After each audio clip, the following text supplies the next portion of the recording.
Le Seigneur nous a donné une vie de victoire. D'ailleurs, lui-même, il est victorieux. Et tel il est, tel nous sommes, ça veut dire que toi et moi, nous sommes victorieux. Amen. Amen. Amen. Et quand Amen. je dis victorieux, c'est sur toutes sortes d'ennemis, que ce soit visible ou pas visible. C'est très, très, très important de comprendre cela. C'est pour cela aujourd'hui, je t'invite particulièrement à te disposer et à écouter.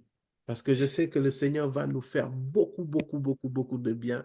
Et je crois que ce temps, ça va être un temps de feu. Dispose ton Amen. cœur, ouvre ton cœur, attends-toi à lui. Je vais déclarer quelques paroles pour le peuple de Dieu. Père, nous te rendons grâce et nous te bénissons. Nous te bénissons, Seigneur, pour ce moment que tu as permis que nous puissions avoir.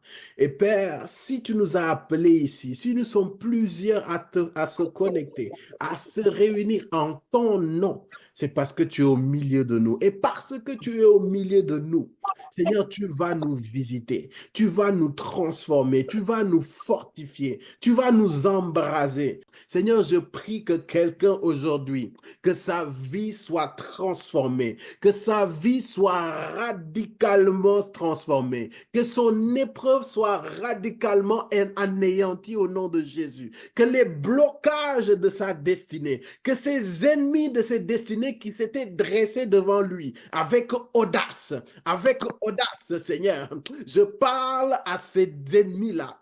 Ils sont délogés et anéantis dans le nom de Jésus. Parce que, Père, tu dis dans ta parole qu'il n'y a aucune condamnation pour ceux qui sont en Christ. Ça veut dire que, Père, nous sommes libres, nous sommes victorieux, nous sommes dans la réussite, nous sommes dans le succès, nous sommes dans la prospérité, Seigneur. Seigneur, ces ennemis de nos destinées qui se narguaient de nous, qui nous regardaient avec dédain. Seigneur, ces esprits-là, ces ennemis-là, invisibles ou visibles, tombent dans nos vies dans le nom de Jésus. Tombent dans nos vies dans le nom de Jésus. Tombent dans nos vies dans le nom de Jésus. C'est pour cela, Père, Amen. durant ce temps, nous nous attendons à toi. Nous nous attendons à toi. Moi-même, je m'attends le premier à toi. Manifeste-toi. Touche ma vie, touche nos vies. Transforme ma vie, transforme nos vies. Inspire les paroles de ma bouche et les pensées de mon cœur. Afin que, Père, à ces switches que tu vas amener dans les destinées, oh, que cela soit transformé et changé dans le nom de Jésus. Amen, amen, amen, amen. Il y a un feu qu'il veut déposer et ce feu-là, en fait, ce feu-là est là pour consumer ces ennemis visibles et invisibles de ta destinée dans le nom de Jésus.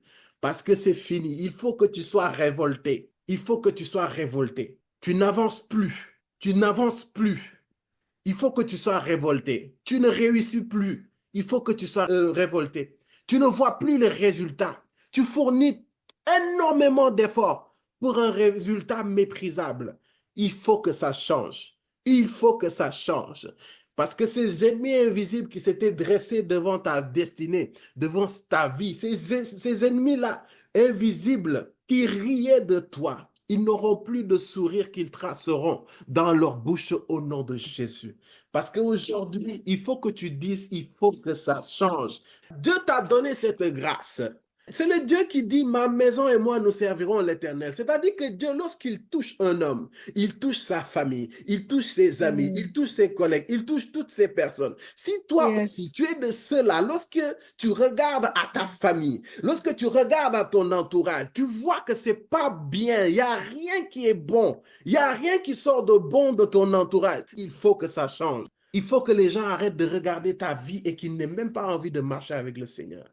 Non, tu dois être un ambassadeur de Christ. Et chaque ambassadeur représente un pays. Qui représentes-tu? Il y a une destinée glorieuse que le Seigneur a prévue pour toi. Il y a une prospérité. C'est-à-dire, Dieu te voit. Dieu veut faire de toi quelqu'un de prospère.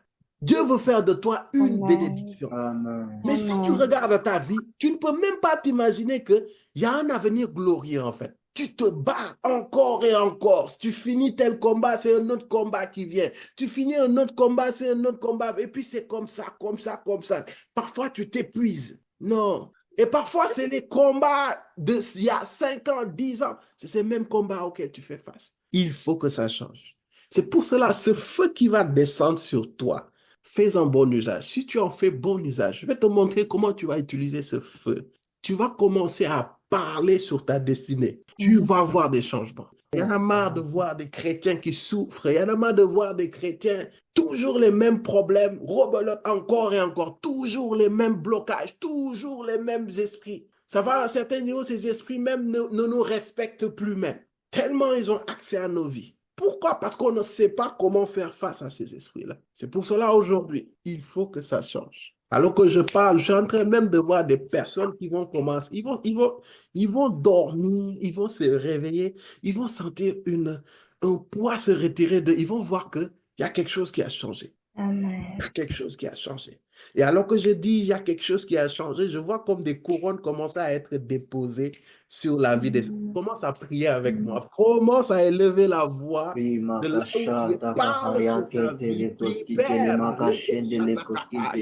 Seigneur, s'il y avait des hommes, s'il y avait des femmes qui étaient sous l'esclavage d'un quelconque ennemi de destinée, Père, par cette vision de couronne que j'ai vue se déposer sur la tête de quelqu'un. Seigneur, je prie que l'esprit de royauté, l'onction de royauté, l'onction qui fait dominer, l'onction qui attire les richesses, l'onction qui donne la puissance, l'onction qui donne la victoire, l'onction qui donne l'accès aux sphères d'influence.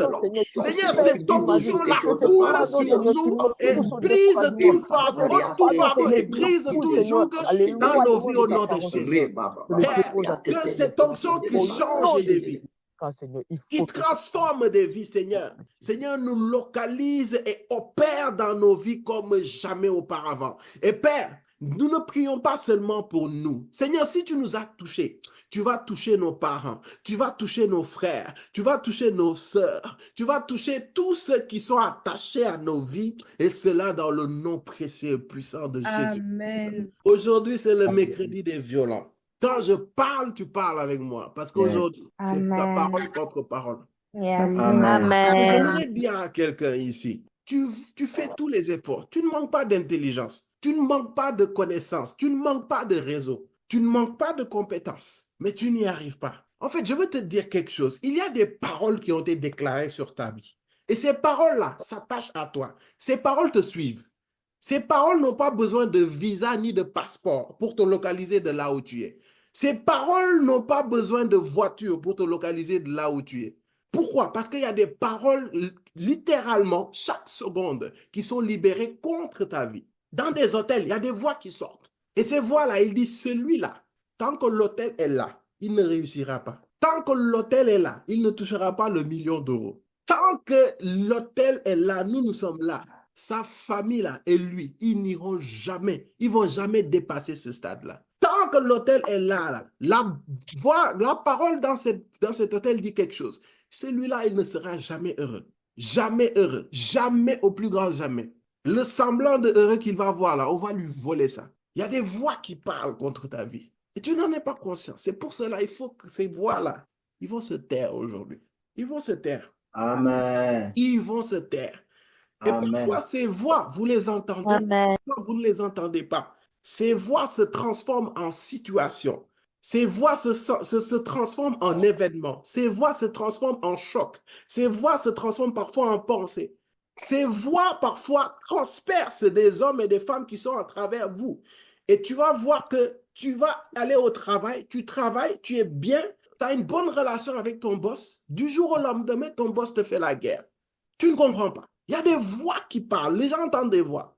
Et parfois même, tu n'en es pas conscient. Mais il y a des gens, ils se couchent, ils rêvent. Dans le rêve, un esprit qui prend la forme de ton visage vient l'étrangler. Et puis la personne croit que c'est toi qui as essayé de lui faire quelque chose. Et donc, cette personne te prend pour ennemi. Et il ne va jamais rien te dire. De quelqu'un qui voulait te faire une promotion, il te pousse vers la sortie. Il y a des voix, il y a des paroles qui sont dans l'atmosphère que vous ne pouvez même pas imaginer. Même pas imaginer. Et parfois même, vous allez voir que c'est des gens, on les a jetés des vêtements spirituels. Ce sont des vêtements de honte et d'humiliation. Et tu vas voir que ces vêtements de honte et d'humiliation là n'attirent que des paroles de honte et d'humiliation par rapport à ces personnes. Ça dit que c'est une personne, quand tu le vois, tu as envie de l'humilier. Tu as envie de le vexer. Que tu le veuilles ou non. Pourquoi? Il y a des paroles qui ont été libérées. Mais gloire soit rendue au Seigneur. Lui qui est mort, ressuscité, afin qu'il n'y ait aucune condamnation pour nous qui sommes en lui. Qui en a marre de fournir des efforts et d'avoir peu de résultats? Qui? Amen. Qui? Amen. Yes, moi. Qui en a marre dans tout ce qu'il fait? Il faut qu'il sue, mais à un niveau extraordinaire. Moi-même. Ah, Qui en a marre de blocage, mariage sur mariage? Il y a des paroles qui ont été libérées sur ta vie qui disent celui-là, il ne se mariera pas. Celle-là, il ne se mariera pas. Dans cette famille-là, on ne se marie pas. Cette famille, la seule condition pour que tu te maries là, c'est que tu es enfant d'or d'abord pour qu'on te marie. Et il y en a d'autres, on dit la parole qui est libérée dans cette famille-là, c'est quoi? C'est que les femmes de cette famille-là, ils ne pourront pas avoir de mariage stable. Chaque fois qu'ils se marieront, ils vont divorcer. Autant de fois que tu veux te marier, ce n'est pas un problème. Mais divorce va suivre à ton mariage. Il y a des paroles comme ça qui sont libérées dans l'atmosphère spirituelle. Tu ne comprends même pas. Il y a des gens, les paroles qui sont libérées là, les ennemis de la désir, ils ont dit quoi? Ils ont dit celui-là, ses enfants ne prospéreront pas. Peut-être lui, il va prospérer, mais ses enfants, on va monter, on va descendre. La prospérité s'arrête à lui. Ses enfants vont être dispersés de toutes parts. Ils n'auront aucune destinée. Il y a des gens qui souffrent, ils marchent, mais il y a des paroles qui sont dans leur vie, qui parlent et ils ne comprennent même pas pourquoi ils vivent ces choses-là. Et souvent, ils disent, mais pourtant, je ne fais de mal à personne. Hey, le diable n'a pas besoin que tu lui fasses du mal pour te faire du mal. Non. C'est pour cela il faut que on va s'entraîner à ouvrir nos bouches et à parler. Il y a la parole qui est annoncée là, dans leur famille ou dans leur vie, c'est que dans cette famille, aucun n'aura une situation professionnelle stable. Aucun. Jamais. Pour d'autres, ils vont entendre enfantement là. Non. La parole qui est libérée là, c'est que ces entrailles là, ça nous appartient. Ennemi invisible. Ces entrailles nous appartiennent. Vous savez, c'est difficile de combattre un ennemi que nous ne voyons pas. Les ennemis visibles, vous savez, c'est peut-être des hommes et des femmes qui sont là. Certes, on ne combat pas contre la chair et le sang, mais qui sont animés des esprits et qui te combattent. Tu vois qu'ils te combattent. Mais parfois, c'est bizarre. Tu n'as pas d'ennemi apparent. Tu fais ta vie, mais tu vois que tu endures en fait. Les Anglais disent you are struggling. Tu struggles comme pas possible. Tu ne sais pas ça vient d'où. Parfois, tu viens, tu pleures. Tu ne sais pas ça vient d'où. Parfois, tu es acculé, tu ne sais pas ça vient d'où. Parole. Et parmi ces ennemis invisibles-là, on a eu à voir les forteresses. Et j'espère que tu es en train de réécouter. Il ne faut pas faire partie de ceux-là qui entendent les forteresses. Ils ont sauté de joie. Ah, maintenant, je connais mes forteresses et puis c'est fini. Les gars, ça, c'est un travail continuel. Continuez à écouter ces enseignements, travailler à ces forteresses. Chaque situation de choc, chaque situation de surprise ou chaque situation où tu es stressé ou, comment dire, acculé, c'est une occasion pour faire entrer une forteresse dans ta vie. Donc, il faut travailler ça. L'un des ennemis invisibles, number one, c'est les forteresses. Après viennent les esprits, de quelconque esprit. Est-ce qu'on se comprend? yes, Mais l'autre amen. ennemi invisible, c'est toi-même. C'est toi-même. Tu es ton propre ennemi. Tu sais ça? Non, est-ce que tu sais ça? Tu es ton propre ennemi. C'est pour cela, j'ai tendance parfois à dire, Seigneur, délivre-moi de moi-même. Délivre-moi de moi-même. En toi, il y a quelque chose qui veut t'auto-détruire même. Tu as des pensées, parfois, c'est même pas de forteresse, mais il y a des trucs qui se montent là. Tu dis, mais comment c'est possible? Ennemi invisible. Il y en a beaucoup. Mais on va plus s'intéresser à la partie parole contre parole. Et vous allez voir qu'il y a quelqu'un qui maîtrise l'art d'utiliser la parole pour combattre les paroles qui ont été libérées. Et j'ai trop aimé, je bénis la vie de notre sœur Maëva. Quand elle a fait l'affiche, elle ne savait pas le contenu. Elle a mis quelqu'un avec une fronde. Ça vous fait penser à qui? David. Aujourd'hui, on va relire David et Goliath comme on ne l'avait jamais relu. Amen. Jamais vu, Yes. jamais relu. Amen. Que le Seigneur Amen. suscite des David au Amen. milieu de nous dans le nom de Jésus. Amen. J'ai pas Amen. entendu que le Seigneur Amen. suscite des David au milieu de nous. Amen. Amen. Alléluia. Vous savez, Amen. David, c'est quelqu'un qui maîtrise l'art du parole contre parole. Mm. Il maîtrise ça. Il est trop fort. Il maîtrise tellement qu'il a écrit les psaumes. Yes. David, tu le vois, tu sais qu'il libère des paroles continuellement dans sa vie. Et nous devons apprendre de lui. Nous devons Amen. apprendre de lui. Ah, que le Seigneur suscite des rois David et des reines Amen. Amen. au nom de Jésus. Oh, Yes. Je ne sais pas amen. toi, mais moi je dis Amen. Amen à la propre déclaration que ça a Amen. Amen. Et je viens de faire le rapprochement. Je viens de faire le rapprochement parce que j'avais parlé tout à l'heure de couronne qui se déposait Mhm. dans les têtes. Je viens de faire le Yes. rapprochement, en fait, de cette vision. Yes. Go deeper. Malakashataka. Non, Go prie avec deeper. moi. Élève la voix avec moi. Merci Seigneur.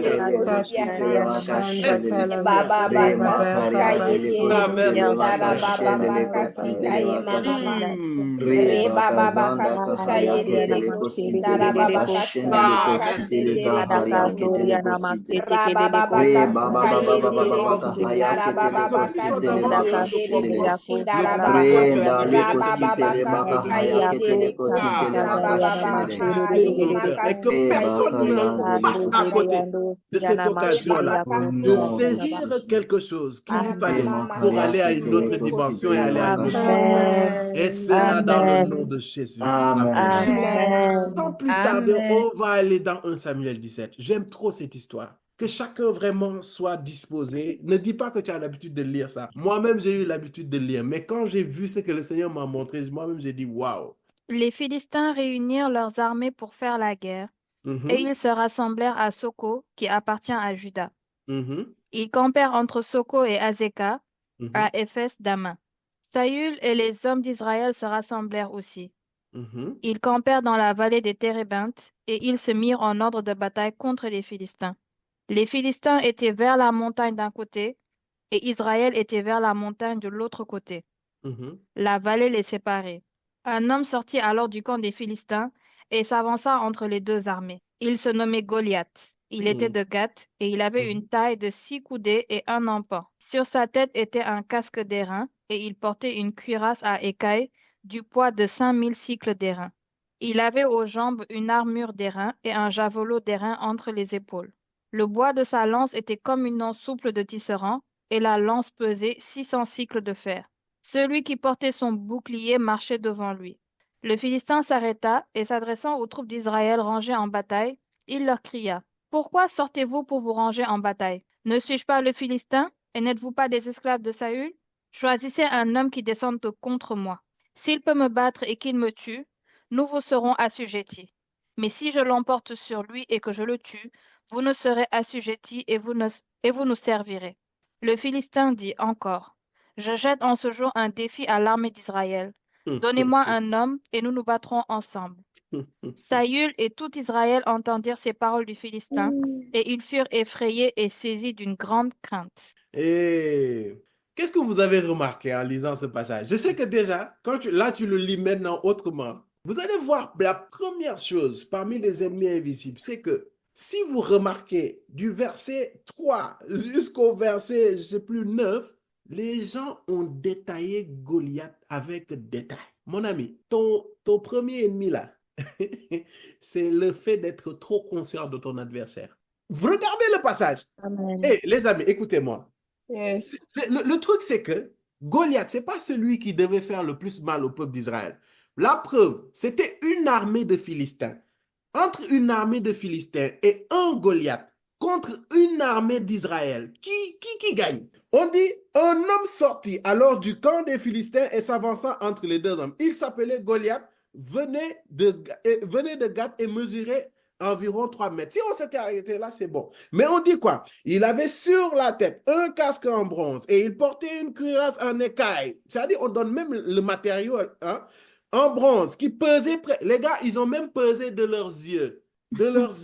La cuirasse de Goliath, en fait. 60 kilos. Et ils ont pris Goliath, ils l'ont regardé, ils l'ont détaillé, ils l'ont recassé, ils l'ont pesé. Ça dit, ils ont pris le temps de détailler Goliath. Mais ce qui est bizarre, c'est que l'armée des Philistins, qui devait leur faire le plus de mal, physiquement parlant, ils ne savent même pas c'était combien de Philistins. Mais Goliath, on sait ce qu'il a porté, les détails de ce qu'il a porté, le poids de ce qu'il a porté, le matériau qui fait son armure. Ils ont tout détaillé. En fait, ils étaient trop conscients et ils ont trop calculé leur ennemi. Vous savez, soit on se concentre sur Dieu, soit on se concentre sur autre chose. I'm telling you. Soit Amen. tu te concentres sur Dieu, ce qu'il t'a dit, sa vision, sa destinée, ce qu'il a prévu pour toi, soit tu te concentres sur autre chose. Tu ne peux pas te concentrer sur Dieu et te concentrer en même temps sur les choses que l'ennemi va faire. Et l'histoire parfaite qui illustre ça, c'est Pierre. Tant qu'il regardait à Christ, il marchait sur l'eau, hein, les amis. Mais dès qu'il a regardé, parce que c'est une vision. Et ton champ de vision, c'est ce que tu regardes. Est-ce que tu peux regarder deux choses à la fois? Essaie de regarder ton écran et essaie de regarder ton téléphone en même temps, sans tourner la tête. Essaie. Les Israélites étaient trop conscients de Goliath, oubliant la grandeur de Dieu. C'est ton premier ennemi invisible. Quand tu es face à une situation, face à un problème, on a l'habitude de prendre ce problème, de le décortiquer, de le détailler, de le définir, de compter la circonférence, le périmètre, de tout ce qui va avec. Et du coup, quand on dort même, on voit ce problème. Vous savez, les gens ont cette facilité de te parler de leurs problèmes dans les détails et avec une définition grande, extraordinaire. Mais ils auront toujours du mal de te décrire le Dieu qui règle ce problème spécifiquement. Et la preuve, c'est que quand je prends souvent les gens en entretien, quand je dis c'est quoi le problème, sur 1 heure de temps, ils peuvent te prendre 30 minutes pour te dire c'est quoi le problème. Mais imagine, tu leur dis oui, Dieu va faire grâce. Ils vont te dire oui, oui, je sais que Dieu va faire grâce. Ils vont te répondre en 1 ou 2 minutes pourquoi Dieu va leur faire grâce. Et ça, déjà, ça montre en fait ta capacité en fait à te concentrer sur tes problèmes au lieu de te concentrer sur la grandeur de Dieu. Et David va nous apprendre cela d'une manière très extraordinaire. Number one, ton ennemi invisible number one, c'est ta conscience. Le problème que tu as là, tu passes trop de temps dessus. Si tu passais plus de temps dans le Dieu qui règle les problèmes, le Dieu tout-puissant, tu vas voir que ce problème-là n'est pas aussi grand que ça. L'exemple facile que je peux donner, c'est quand tu dois prendre la parole en public. Tu as peur, non? Tu sais pourquoi tu as peur? Parce que tu surestimes la situation et tu te vois, tu te projettes dans une situation où toi-même tu te vois stressé et tu peux te décrire en détail comment tu t'es habillé, comment tu as stressé, mais tu as du mal à te voir réussir cette présentation. Les Israélites, ils ont regardé à Goliath, ils l'ont décortiqué, ils l'ont même pesé, ils savaient même exactement sa hauteur. Mais vous allez voir que l'autre chose qui les a paralysés, complètement paralysés, c'est dans le verset 11. Il dit, en entendant ces paroles du Philistin, Saül et tout Israël furent effrayés et remplis de peur. Angélique qui disait que c'était un ennemi visible. Qu'est-ce qui a fait réellement peur aux Israélites? Les paroles. Les paroles. C'est la parole de Dieu qui le dit. Il dit quoi? Les Philistins, Saül et tout Israël furent effrayés et remplis de peur. Ton deuxième ennemi invisible, c'est le fait d'être effrayé et rempli de peur. C'est pas Goliath en tant que tel qui les a fait peur, mais c'est les paroles qu'il libérait. Et l'erreur qu'ils ont fait, ça se trouve dans 1 Samuel 17, verset 16. Le Philistin s'avançait matin et soir. Et Aïe, attends. Le Philistin s'avançait matin et soir. Il s'avançait matin et soir et il faisait quoi? Et il se présenta ainsi pendant 40 jours. Le gars, il parlait, il menaçait les Israélites matin et soir pendant 40 jours. En d'autres termes, Goliath s'est débrouillé pour faire baigner l'armée d'Israël à lui seul dans des paroles d'intimidation. Ça veut dire que Goliath, sûrement, j'imagine le premier jour, lui-même, il a peur. Vous savez pourquoi j'ai dit Goliath, il n'est pas fou, hein? Si Goliath était si fou, il n'allait pas dire ça. Il dit, ne suis-je pas le Philistin et n'êtes-vous pas des esclaves de Saül? Déjà, il les diminue. Mais il dit quoi? Choisissez un homme qui descende contre moi. S'il peut me battre et qu'il me tue, nous serons vos esclaves. Pourquoi il n'a pas dit, venez vous tous vous battre contre moi? Goliath n'est pas fou, hein? Il a dit, choisissez un homme. Vos ennemis ne sont pas fous.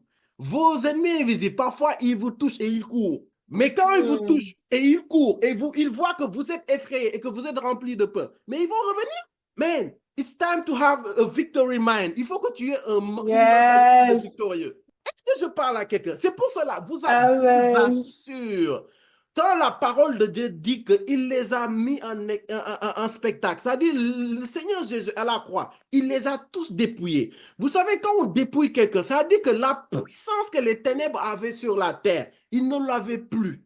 Mais à cause de l'ignorance de l'identité de l'homme en Christ, fait que ces esprits reviennent, ils tâtent le terrain. Et s'ils trouvent que cet homme-là, il ne connaît pas son identité, c'est pour cela qu'on dit que mon peuple périt par manque de connaissances, faute de connaissances, tu vas voir qu'ils vont venir s'installer. Goliath, au premier, là, il a fait ça. Il n'est pas fou. Il a dit qu'un homme seul vienne. Il n'a pas dit que toute l'armée vienne. S'il était si sûr de lui, pourquoi il n'allait pas dire l'armée vienne?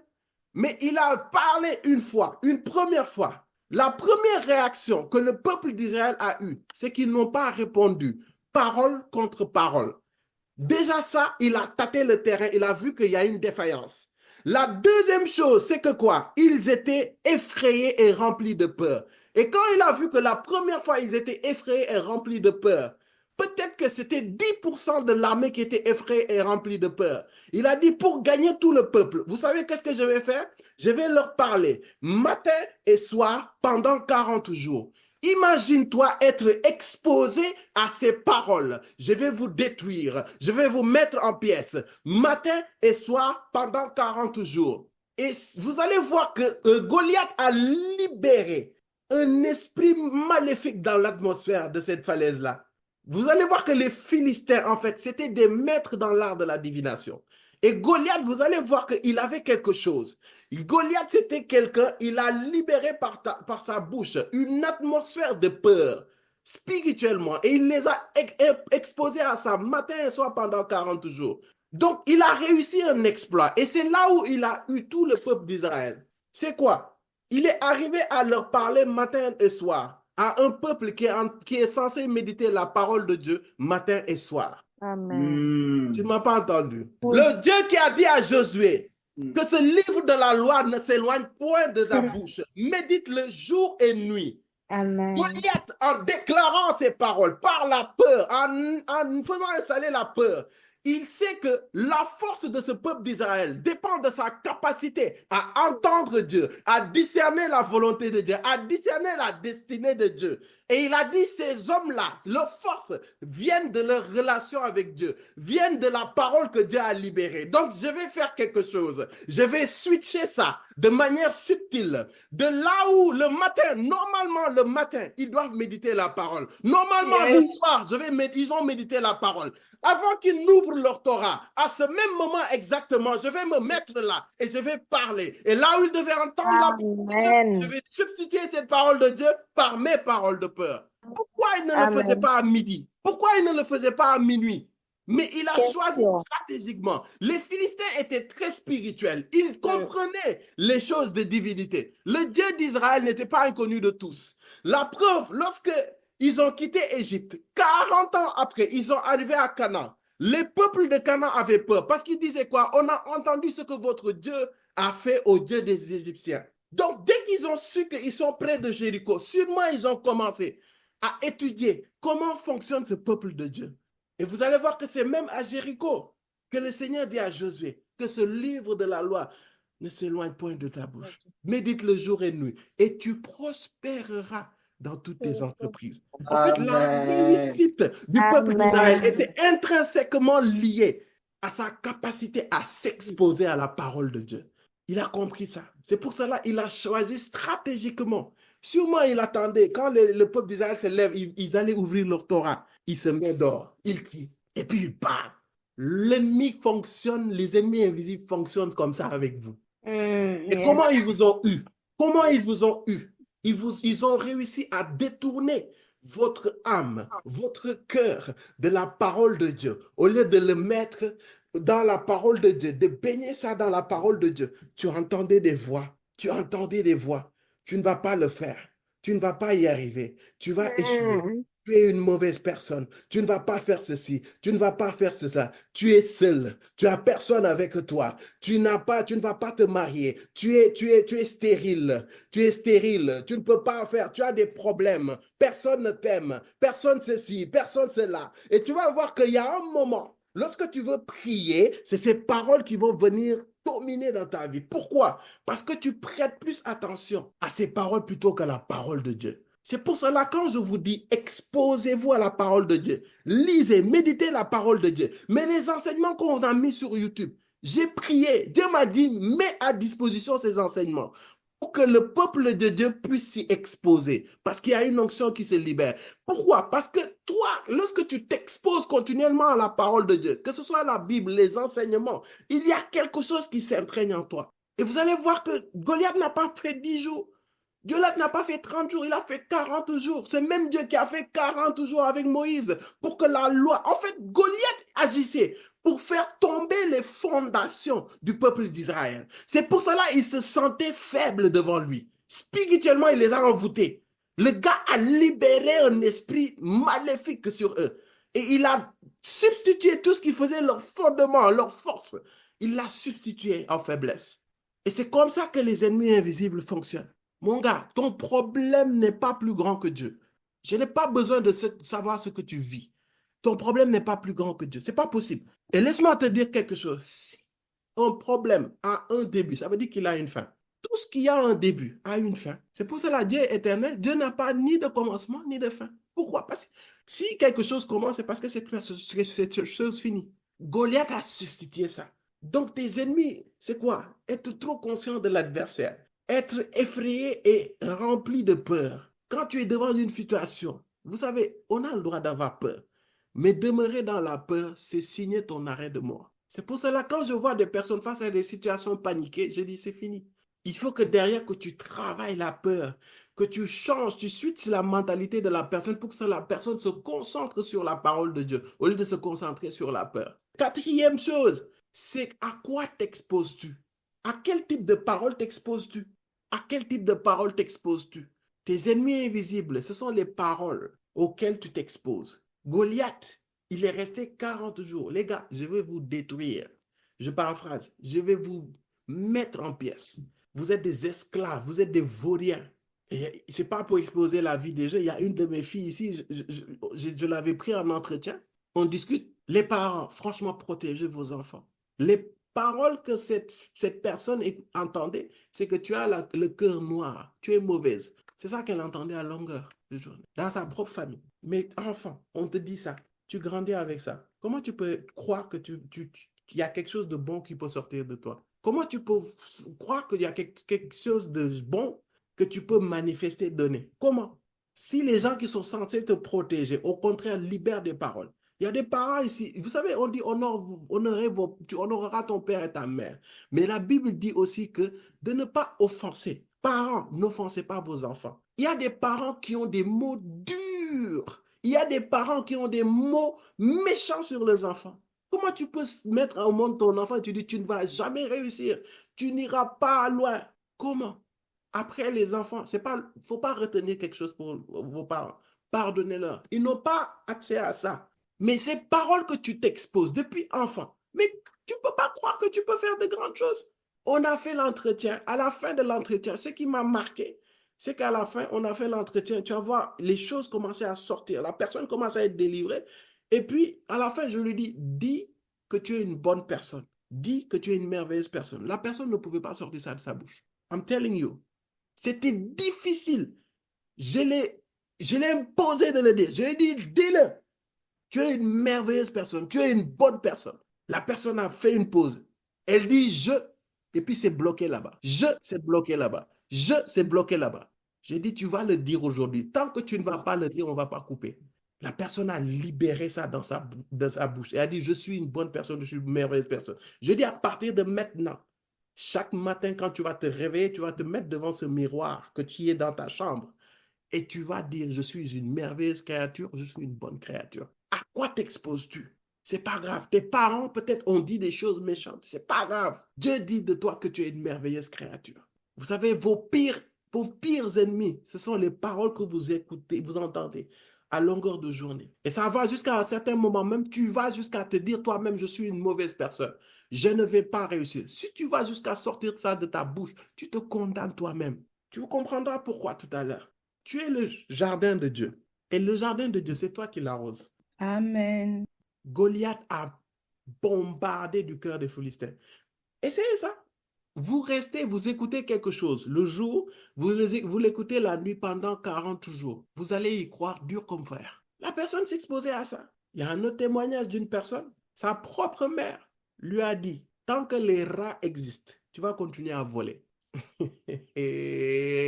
Dis avec moi parole contre parole. Parole contre Sa parole. mère lui a dit, tant que les rats existent, tu vas continuer à voler. Donc, ça veut dire que la personne ne va jamais s'arrêter à voler. La personne vole. La personne n'arrive pas à s'arrêter. Elle ne peut pas voler. Elle ne peut pas s'arrêter de voler. Seigneur, si peut-être nos parents n'ont pas, voilà, mais nous décidons d'être des parents qui bénissent leurs enfants. Ton enfant peut te faire des choses qui te font mal. S'il te plaît, je te supplie par les compassions de Christ, ne maudis pas ton enfant. Tu es sa source. Ton enfant vient de toi. Une racine qui maudit l'arbre, c'est la mort de l'arbre, assuré. Parents, faisons attention à ce que nous disons à nos enfants. Ah, tu es têtu, tu es têtu. Gars, plus tu vas dire tu es têtu, plus il va être têtu. Parce que tu libères des paroles. Et ces paroles s'imprègnent dans son âme. Décidez de bénir vos enfants. Décidez de bénir les gens autour de vous. Les paroles, tu n'as aucune idée de comment ces paroles-là peuvent venir déformer ta propre personne et te faire sortir de ta destinée. Tu sais, quand tu dis une personne, elle est mauvaise, il n'arrive pas, c'est une cœur noir là. Quand tu dis mauvaise là, ce n'est pas seulement sa personne. Ça veut dire que tout ce que la personne fait, elle est mauvaise aussi. Ça veut dire que la personne va faire des choses. Le problème, c'est que la personne va commencer quelque chose, il va continuer. Mais dans son fort intérieur, il va entendre une voix qui lui dit c'est mauvais. Et ça fait que la personne commence quelque chose et il l'arrête. Pourquoi? Parce qu'il trouve que cette chose n'est pas merveilleuse, n'est pas une bonne chose. Est-ce que je parle à quelqu'un? Yes. Amen. Tu ne vas pas entendre c'est mauvais, hein?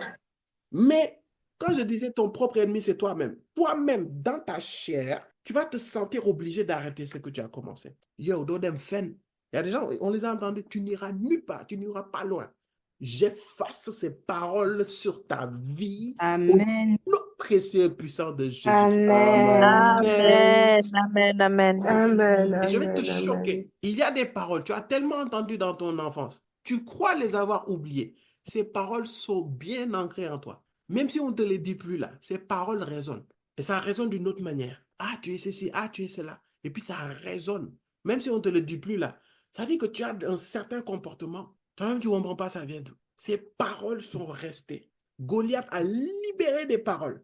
Imagine, matin et soir, 40 jours. Ces paroles étaient dans l'atmosphère. Ils bombardaient. Ils bombardaient. Et tellement ils avaient peur, ils étaient effrayés. Ils ne peuvent plus voir Dieu. Comment tu peux voir la grandeur de Dieu? Comment? Et pourtant, Dieu leur a dit, je vous donnerai cette terre, vous là et votre descendance, cette terre vous appartient, cette terre où coule le lait et le miel. Dieu les a promis ça. Ils ont oublié. Comment tu peux te rappeler de ça? Comment? 40 jours tu es dans ça. C'est pour cela, il vint un jeune homme du nom de David. Et tu sais, quand Dieu t'aime, il fonctionne d'une certaine manière. Regarde, je vais te dire quelque chose. Non, on va lire d'abord, on va lire. 1 Samuel 17 du verset 18 à 19. Je vais t'expliquer quelque chose aussi. Je vais t'expliquer 2 points. On y va. Porte aussi ces 10 fromages au chef de leurs milliers. Tu verras Donc, si c'est son père qui envoie David. Hein? Tu verras si tes frères se portent bien et tu m'en donneras des nouvelles sûres. Ils sont avec Saül et tous les hommes d'Israël dans la vallée des Térébintes faisant la guerre aux Philistins. David se leva de bon matin, il laissa les brebis à un gardien, prit sa charge et partit, comme Isaïe le lui avait ordonné. Ouais, on s'arrête là. Après, on va continuer. Bien-aimé, quand Dieu t'aime, il va disposer les choses. Parfois, tu sais, Dieu va faire des choses. Tu vas croire qu'il t'a oublié ou il ne t'aime pas. Non, c'est pas ça. Il te préserve. Tous les hommes d'Israël étaient à la guerre. David, on ne l'a pas appelé. Comment il devait se considérer? Rejeté. Et pire, non seulement il n'a pas été convoqué, on lui envoie aller amener du pain. Tu sais, Dieu parfois, il va te mettre à part. Tu ne vas pas comprendre. Parfois, il y a une atmosphère satanique, diabolique là, qui veut te préserver. C'est-à-dire, il y a des saisons où tu as l'impression comme si tout le monde là, c'est bizarre. Les gars, ils ont convoqué tous les hommes robustes là. David n'a pas été. Après, on dit que David, il était petit, c'était un enfant. OK. Mais s'il était aussi un enfant, pourquoi on lui a donné du pain? C'est même David là qui tuait des lions. Parfois, Dieu va faire des choses. Il veut juste te garder. Il veut juste te cacher jusqu'au moment de ton exposition, jusqu'au moment de ta gloire. Yes. Amen. Amen. Et pire, parfois, il va te Amen. faire des choses qui paraissent humiliantes. Il observe à ton obéissance. Parfois, Dieu va te mettre dans des situations. Toi, tu es d'un côté, ta famille est de l'autre. Toi, tu es d'un côté, les amis sont de l'autre. Tu as l'impression que tu es isolé. Dieu est en train de te mettre sur ses paumes, il est en train de t'élever au nom de Jésus. Amen. Amen. Amen. Parfois, Dieu, pour te prendre, te façonner, te transformer, te bâtir, te rebâtir, il va te sortir du milieu d'eux. Il va te mettre. C'est comme si tu es le vilain petit canard. C'est comme si tu es le... Ça veut dire, vous savez, la gloire, là, la gloire amène l'incompréhension. Et l'incompréhension, ce n'est pas seulement vers les autres, mais aussi en toi. Parce que la sagesse de Dieu, c'est une folie pour les hommes. Il confond les sages de ce monde par des folies. C'est pour cela il va te prendre, il va t'isoler, il va faire que tu as l'impression que tu es bizarre, tu as l'impression que tu es incompris, tu as l'impression que tu es dans ton coin, tu as l'impression que tu es le seul dans toute la famille qui prend à gauche, eux ils vont à droite, tu as l'impression que tu es dérangé, quoi. Neketeo, Dieu est en train de te préserver de l'atmosphère de Goliath sur le peuple d'Israël. Amen. Amen. Et pire Amen. encore, il va faire que tu vas prendre du pain et amener aux gens qui font la guerre, les vraies choses. Ça dit, quand tu es dans cette saison-là, tu as l'impression que tout ce que tu fais paraît insignifiant. Yes. Am I talking to someone? Yes. Ça dit que tu es dans une saison, tu fais les choses, mais ces choses ne paraissent pas glorieuses. Ces choses ne parlent pas à personne. Ces choses n'ont pas l'air d'impacter. Ces choses ne paraissent pas comme être de l'or. Mon gars, c'est juste que tu es sous l'ombre du Très-Haut. Et lorsque tu es sous l'ombre du Très-Haut, l'or ne brille pas sous l'ombre, en fait. Mais lorsque Dieu va ouvrir les paumes de sa main et que le faisceau de lumière va tomber et éclater sur l'or, tu vas voir que l'éclat va exploser et tout le monde voit ça dans le nom de Jésus. Amen. Parce que Amen. la paume qui était sur toi, cette paume, non seulement ouvre les doigts, mais il change, il te met dessus et il monte. Et l'or qui était caché sur l'ombre, maintenant est de 1000 fois parce que le soleil vivant là, il tape dessus et c'est de 1000 éclats. Ne brûle pas les étapes. J'aime trop cette expression anglaise qui dit « trust the process ». Dieu est en train de te préparer. David était toujours exclu. Toute sa fratrie, c'est David à qui on donnait les brebis qui puaient et on l'a mené dans le désert et avec les lions et les ours. C'est David. Est-ce que tu sais que David, c'est un fils hors mariage? David, on l'a eu hors mariage. Donc, c'est quelqu'un de méprisé dans sa famille. C'est quelqu'un d'incompris. C'est quelqu'un qu'on rejetait. C'est quelqu'un qu'on mettait à part. Arrête de t'apitoyer sur ton sort. Parfois, c'est comme si toute ta famille est dans un pays, puis toi, tu es le seul d'être dans l'autre pays. Toute la famille a un avis et toi, tu es de l'autre côté, tu as un avis différent. Parfois, je parle, je prophétise, tu es en train de dire, mais Seigneur, qu'est-ce que j'ai? Pourquoi je suis comme ça? Est-ce que je suis normal? Non. Dieu a mis sa main sur toi jusqu'au jour où il va mettre sa main sur lui et pour t'élever. Donc, il est en train, comme David, hein, il était dans la forêt, il se battait avec les lions. Ça dit que les gens, moi je crois que le père de David avait honte de David. C'est à cause de ça qu'il prenait David et qu'il le mettait à l'écart. Il ne voulait pas que les gens voient son erreur, son infidélité, son adultère. Donc, il prenait David et il le mettait en pâture. Et son père, que Dieu me pardonne, mais méprisait tellement David que lorsque le prophète Samuel est venu pour oindre le roi, parce que le prophète, Dieu avait entendu, va dans la maison d'Isaïe, de cette maison viendra un roi. Le père a aligné tous ses fils. Dieu a dit à Samuel, non, c'est pas personne parmi eux. Samuel lui dit, n'as-tu pas un autre fils? Et c'est là qu'il se dit, ah, j'ai un fils, il est à l'épêtre. Soyons sérieux. On dit que parmi tes fils, il y aura un roi. Les fils que tu aimes, tu les exposes tous. Mais David, tu vas voir qu'il avait un cœur. C'est pas pour rien que Dieu lui le cœur, l'homme selon le cœur de Dieu. Yes. David ne s'est jamais plaint. Arrête de t'apitoyer sur ton sort. Arrête de pleurer sur ton sort. David n'a jamais demandé de l'affection. David n'a jamais demandé que les gens l'aiment. Arrête de pleurer sur ton sort. David a fait une seule chose, c'est d'obéir. David a fait une seule chose, c'est de se concentrer sur les choses lesquelles Dieu l'a donné de faire par rapport à sa saison. Amen. C'était dur peut-être, il était sous le soleil. Il y avait les lions, il aurait pu se faire tuer. Mais jamais il a maudit son père. Son père l'envoie pour aller à la guerre, pour aller donner du pain. Il y va. Donc c'est quelqu'un, c'était un éternel oublié. C'était un éternel négligé, c'était un éternel méprisé. Est-ce que je peux te dire quelque chose? Il faut que tu comprennes que les gens n'ont pas à t'aimer. Et vous qui pleurez là parce qu'il n'y a personne, les gens n'ont pas à t'aimer. Hein. Est-ce que tu sais ça? Non, mais en fait, il faut que je dise, de quel droit imposes-tu aux gens de laisser tout ce qu'ils font pour venir dans ta vie pour t'aimer? Tu es qui? Non, je ne suis pas en train de dire que tu dois être contre tout le monde. Non, non, non. Mais tu ne dois pas imposer que tout le monde t'aime, en fait. Pourquoi les gens, avec les gros problèmes qu'ils ont comme leur tête, ils ont leur challenge, ils ont tout ce qu'ils font, ils vont arrêter tout ce qu'ils font et ils vont se concentrer exclusivement sur toi. Quelle raison? For what? Mon père, il m'a pris, il m'a amené dans le désert, je suis seul, on aurait pu me tuer. Au contraire, David, il était là-bas, il battait, il s'occupait très bien des brebis de son père et il écrivait les psaumes.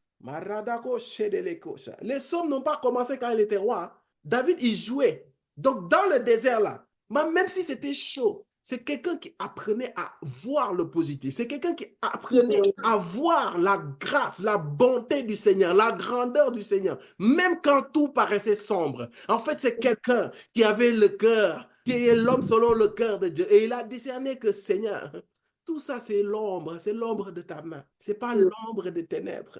Et je sais que cette main qui est sur moi, un jour, viendra sous mes pieds et il m'élèvera. Et tout le monde verra la gloire que tu as déposée, la destinée de gloire que tu as disposée dans ma vie.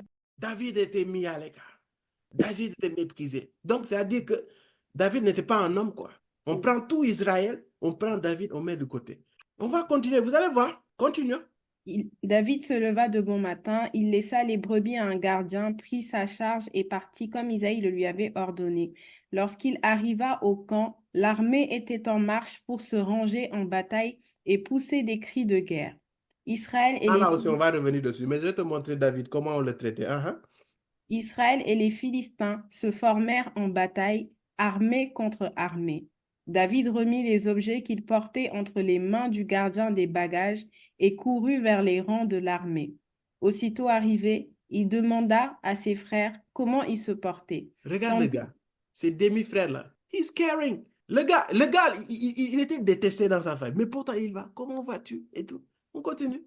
Tandis qu'il parlait avec eux, voici le Philistin de Gath, nommé Goliath, s'avança entre les deux armées, hors des rangs des Philistins.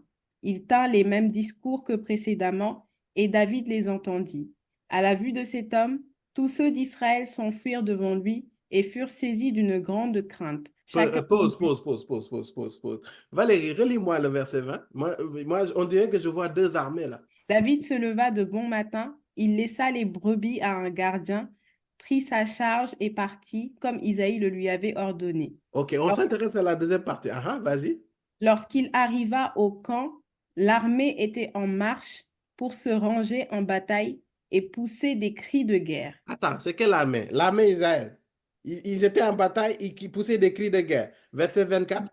À la vue de cet homme, tous ceux d'Israël s'enfuirent devant lui et furent saisis d'une grande crainte. Donc, la même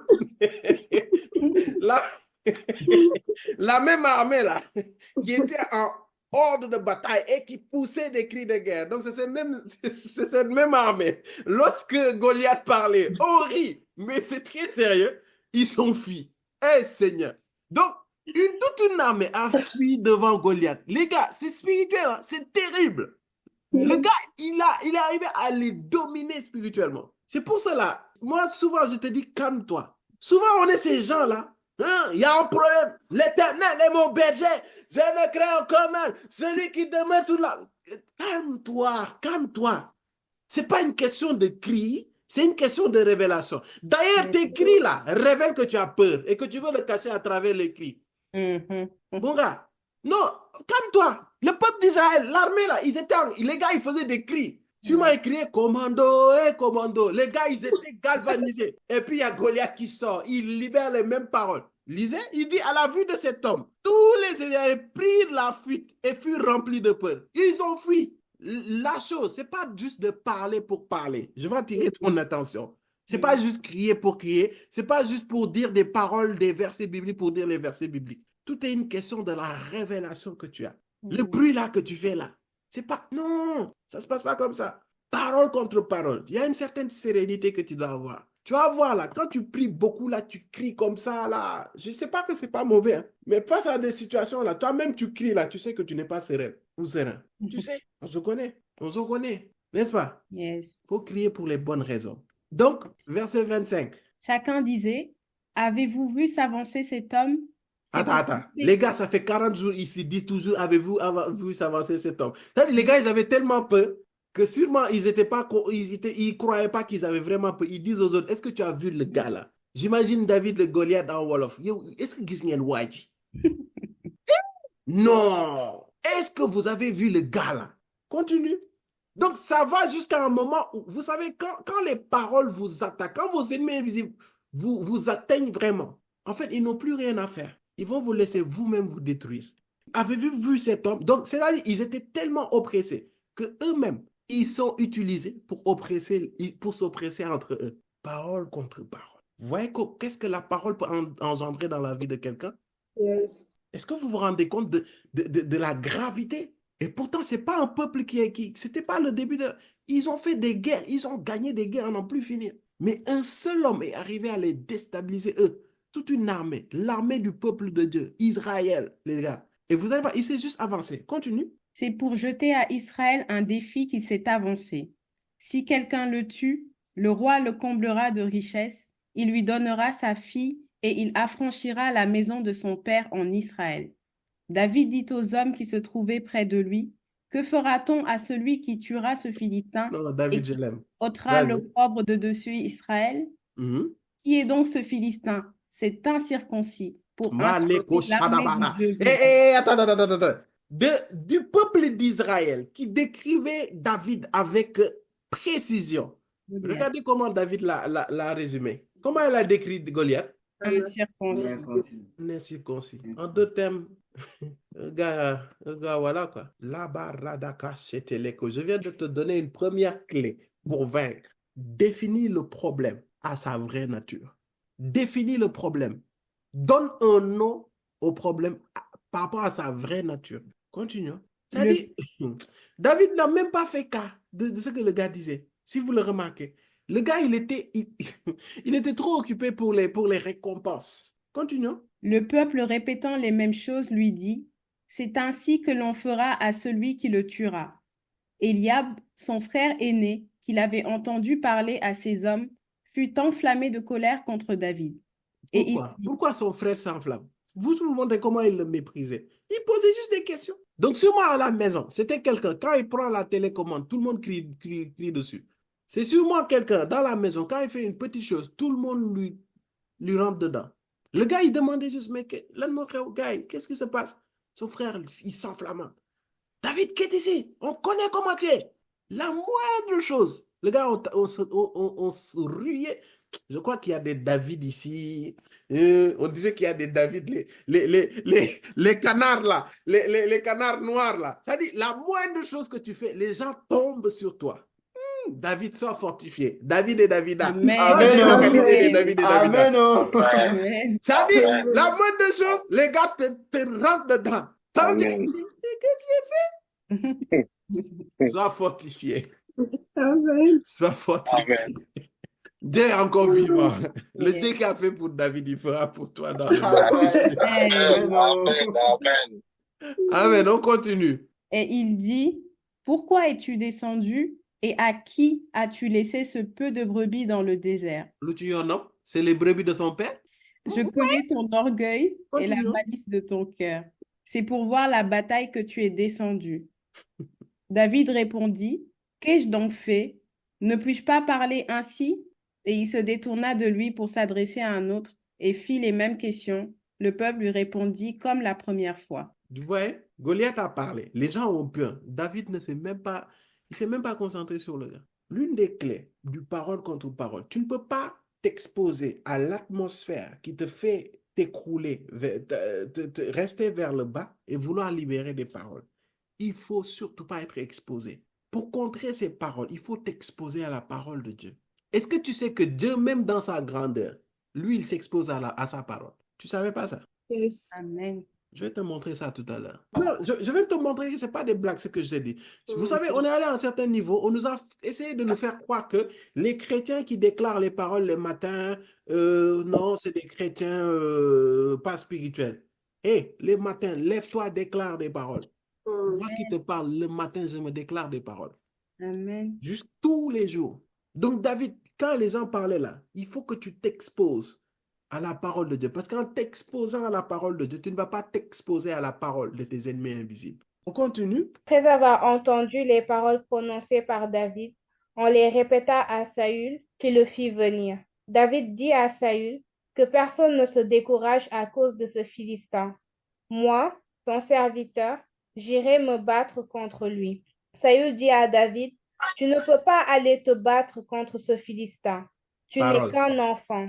parole, parole. David a dit qu'il va le battre. Saül lui dit, tu ne vas pas le battre. Écoutez. Tu n'es qu'un enfant, alors que lui, il est un homme de guerre depuis sa jeunesse. David dit à Saül, ton serviteur gardait les brebis de son père. Quand un lion ou un ours venait pour en enlever une du troupeau, je courais après lui. Lui, je le frappais et j'arrachais la brebis de sa gueule. Il m'attaquait, je l'attrapais par la gorge, je le frappais et je le tuais. C'est ainsi que ton serviteur a frappé le lion et l'ours, et ce sera aussi le sort du Philistin, de cet incirconcis, car il a insulté l'armée du Dieu vivant. David ajouta, l'Éternel m'a délivré de la griffe du lion et de la patte de l'ours. Il me délivrera aussi de ce Philistin. Ah, David était déjà en train de préparer son atmosphère spirituelle en déclarant. Amen. Amen. Pourtant, on lui a juste dit, tu ne vas pas le faire. Lui, non seulement il le répond, mais il est en train de libérer. C'est-à-dire, n'oubliez pas, il était dans la non-exposition de l'atmosphère que Goliath a pu créer. Mais quand il était dedans, il libérait des paroles pour que l'atmosphère là qui était sur lui n'ait plus effet. C'est à cause de ça qu'il commençait. Avant même de mettre devant Goliath, il commençait à libérer. Pourquoi? Parce que Saül, en lui disant que tu ne peux pas le battre, parlait sous l'influence de cette atmosphère-là. Parce que Saül était exposé à ça pendant 40 jours. C'est pour cela qu'il lui a dit, tu ne peux pas le battre. Pourquoi? Il dit, Goliath est ça et ça. Continuons. Saül dit à David, vas-y donc, et que l'Éternel soit avec toi. Saül fit enfiler sa tenue à David. Il plaça sur sa tête un casque en bronze et le revêtit d'une cuirasse. David mit l'épée de Saül par-dessus ses habits et voulut marcher, car il n'avait encore jamais essayé. Mais il dit à Saül, je vais venir dessus. Mais on va compiler, puis je vais libérer les paroles comme ça. Vas-y, pour gagner du je temps. ne peux pas marcher avec cette armure. Je n'y suis pas habitué. Et il s'en débarrassa. Il prit en main son bâton, puis il choisit dans le torrent 5 pierres lisses et les mit dans sa gibecière de berger et dans sa poche. La fameuse affiche. Enfin, sa fronde à la main, il s'avança contre le Philistin. Le Philistin s'approcha peu à peu de David et l'homme qui portait son bouclier marchait devant lui.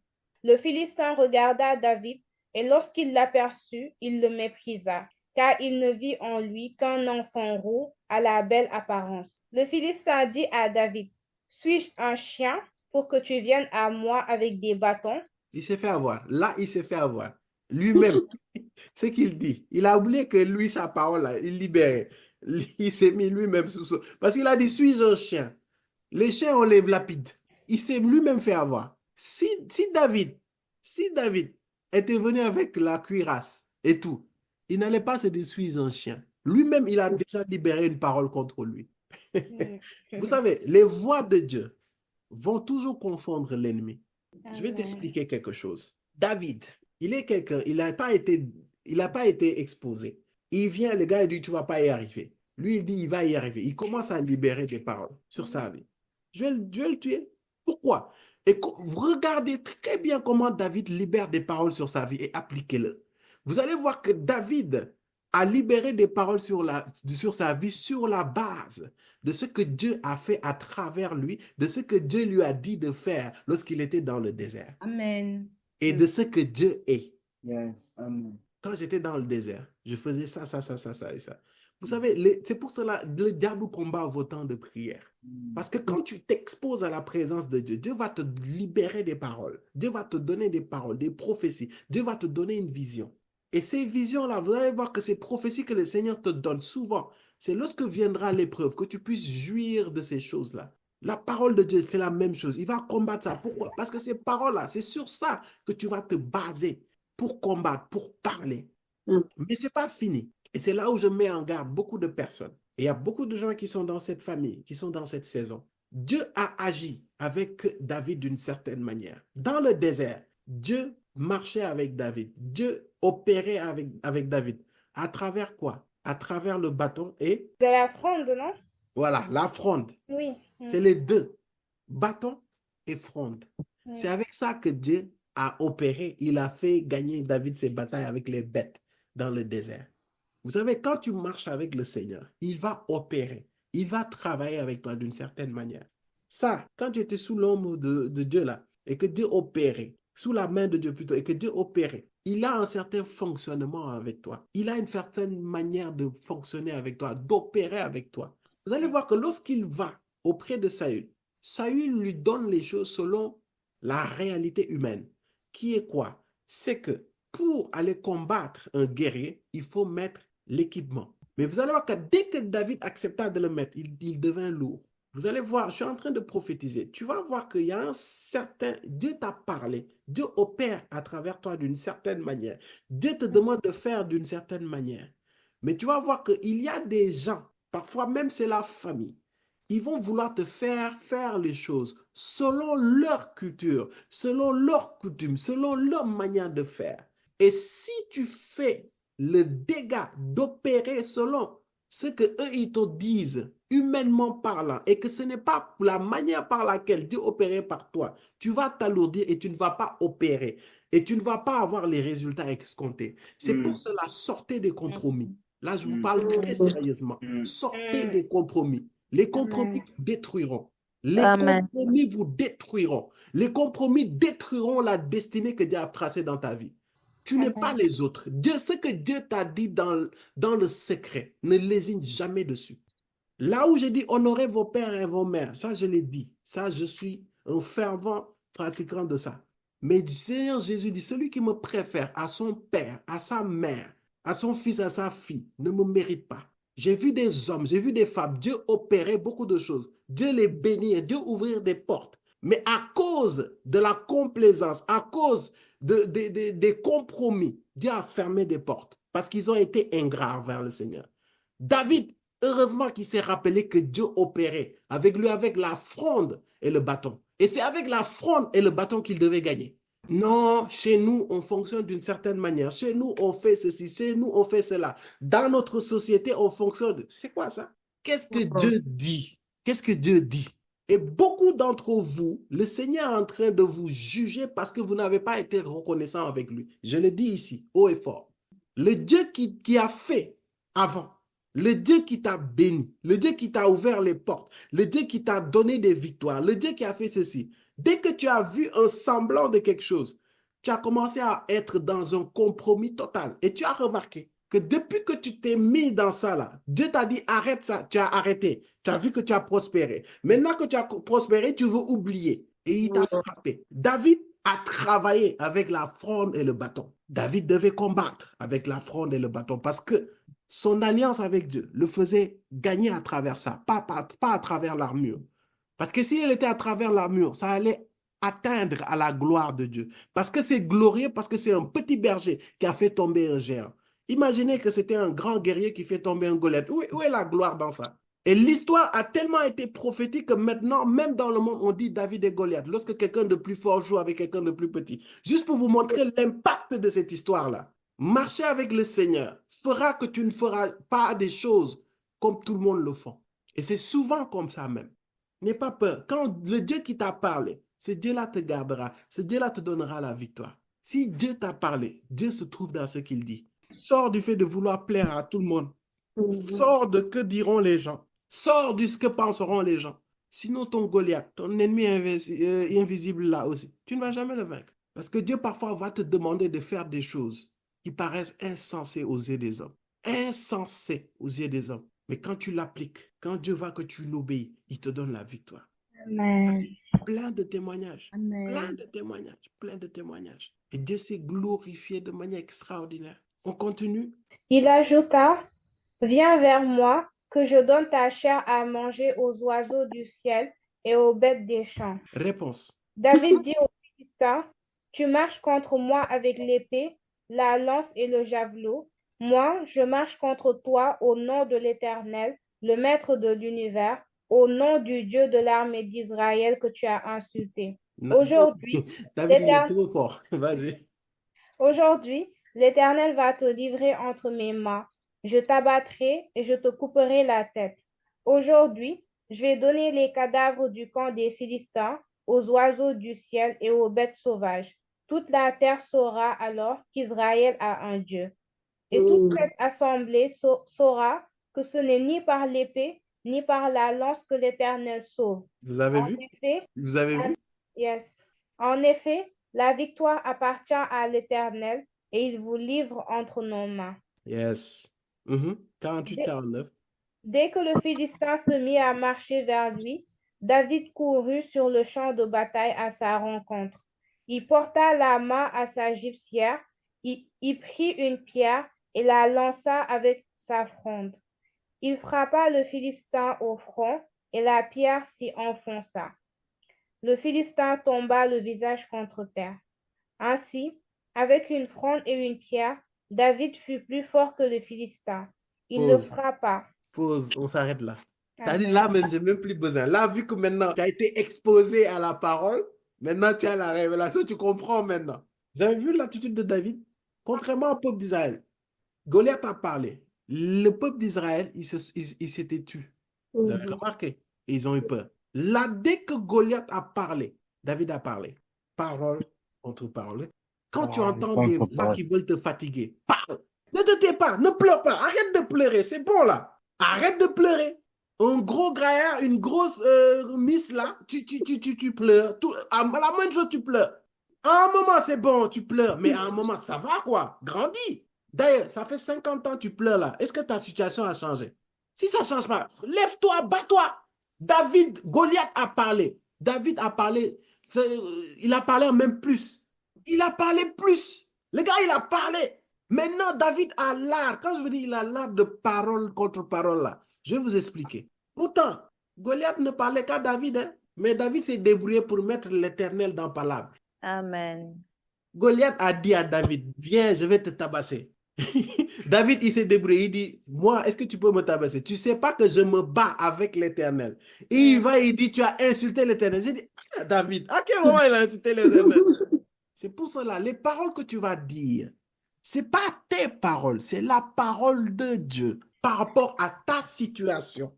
C'est la parole de Dieu par rapport à ta situation. C'est la parole de Dieu révélée à toi par rapport à ta situation. Ce n'est pas toi qui combats. Mon frère, ma soeur, si toi-même, tu veux te lever à aller combattre tes ennemis invisibles, ils vont te massacrer. Ça, je n'ai même pas besoin de prophétiser pour te dire ça. Ils vont te massacrer. Dans le monde spirituel, toi seul, tu ne vaux rien. Je te le dis. Excuse-moi de te le dire durement, mais je vais te le dire. Tu es qui quand tu parles les choses exécutées? Non.